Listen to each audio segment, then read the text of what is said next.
1971 সালের 16ই ডিসেম্বর আজকের এই দিনে পাকিস্তানি হানাদার বাহিনী আত্মসমর্পণ করার মাধ্যমে বাংলাদেশের অভ্যুদয় ঘটেছিল। স্বাধীন বাংলাদেশের মানুষেরা সাম্য, মানবিক মর্যাদা এবং সামাজিক সুবিচার নিয়ে বাঁচার সংকল্প করেছিল। বন্ধুগণ, এই ভূখণ্ডের মানুষ যুগ যুগ ধরে লড়াই করেছে স্বাধীনতার জন্য, নিজের মানবিক মর্যাদার জন্য, সার্বভৌমত্বের জন্য। 71 সালেও এরকম একটি জনযুদ্ধের মধ্য দিয়ে আমাদেরকে যেতে হয়েছে। এই দেশের তরুণরা, এই দেশের সাধারণ মানুষ, সাধারণ কৃষক, তারা মুক্তি সংগ্রাম করেছিল। আমরা আজকের এই দিনে শ্রদ্ধার সাথে আমরা সেই সকল মুক্তিকামী মানুষদেরকে স্মরণ করি এবং আমাদের যারা শহীদ হয়েছিলেন 71-এর মুক্তিযুদ্ধে সেই সকল শহীদদেরকে স্মরণ করি, আমাদের বীরাঙ্গনাদেরকে আমরা স্মরণ করি। তাদের আত্মত্যাগের মাধ্যমে আমরা এই স্বাধীন ভূখণ্ড পেয়েছিলাম। ডিজাইন, এলিগেন্স, বিউটি, সেরা পণ্য সবার জন্য জেভিকো। আমরা স্বাধীন ভূখণ্ড পেলেও গত 54 বছরের ইতিহাসে আমরা দেখেছি বাংলাদেশের জনগণের সাথে বারবার প্রতারণা করা হয়েছিল। মুক্তিযুদ্ধের যে প্রতিশ্রুতি নিয়ে এই দেশ আমরা গঠন করেছিলাম, সেই দেশের আমরা বিনির্মাণ করতে পারি নাই।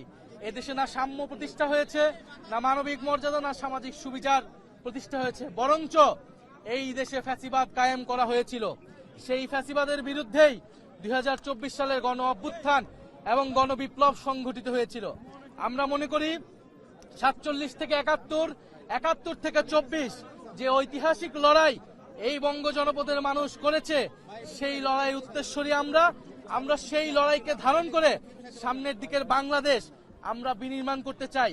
আজকে 16ই ডিসেম্বর বাংলাদেশের মানুষের প্রতি আমাদের বার্তা হলো, যারা পতিত শক্তি, ফ্যাসিস্ট শক্তি, তারা বাংলাদেশকে অস্থিতিশীল করার জন্য নানান অপচেষ্টা চালাচ্ছে, নির্বাচনকে বানচালের চেষ্টা চালাচ্ছে।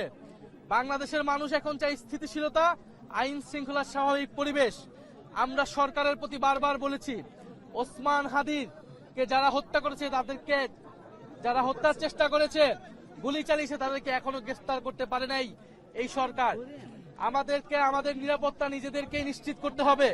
ফলে জনগণের মধ্যে আমাদের সেই সংগঠন লাগবে। জনগণকে আমরা আবার আহ্বান জানাবো, 5ই আগস্টের পরবর্তী সময়ে আমাদের নিজেদের নিরাপত্তা আমরা নিজেরাই নিশ্চিত করেছিলাম। তখন কোনো সরকার ছিল না, পুলিশ ছিল না। বাংলাদেশ সেই পরিস্থিতির দিকে যাচ্ছে। সরকার পুলিশের উপর নির্ভরশীল করে আমরা আমাদের জীবন, আমাদের যোদ্ধা, জুলাই যোদ্ধাদের জীবনের নিরাপত্তা আমরা নিশ্চিত করতে পারবো না। ফলে মানুষকে সচেতন থাকার আহ্বান জানাচ্ছি এবং সামনের যে নির্বাচন, এই নির্বাচনটি হচ্ছে গণভোট। ফলে আগামী নির্বাচনে, আগামী গণভোটে সংস্কারের পক্ষে গণজোয়ার তৈরি হবে। আমরা সেই প্রত্যাশা রাখি। এনসিপির যারা এমপি পদপ্রার্থী রয়েছেন, তারা সংস্কারের পক্ষে, হ্যাঁ পক্ষে শাপলাকলি নিয়ে জনগণের দরজায় যাবেন। আমরা সংস্কারের পথে বাংলাদেশকে এগিয়ে নিয়ে যাব। আমরা কখনোই বাংলাদেশকে আর 5ই আগস্টের পূর্ববর্তী জায়গায় ফেরত নিব না। ফলে সেই নতুন বাংলাদেশের, সেই গণতন্ত্র প্রতিষ্ঠার এবং ভবিষ্যৎমুখী রাজনীতির প্রত্যয় আজকের এই বিজয় আমরা রাখছি। এবং বাংলাদেশের জনগণের প্রতি আমাদের এই আহ্বান থাকবে যে আমরা ঐক্যবদ্ধ আছি। 71-এর দালালদের বিরুদ্ধে, 24-এর দালালদের বিরুদ্ধে আমরা বাংলাদেশের জনগণ, বাংলাদেশের তরুণরা ঐক্যবদ্ধ আছি। সামনের বাংলাদেশ আমাদের বিজয় আসবে।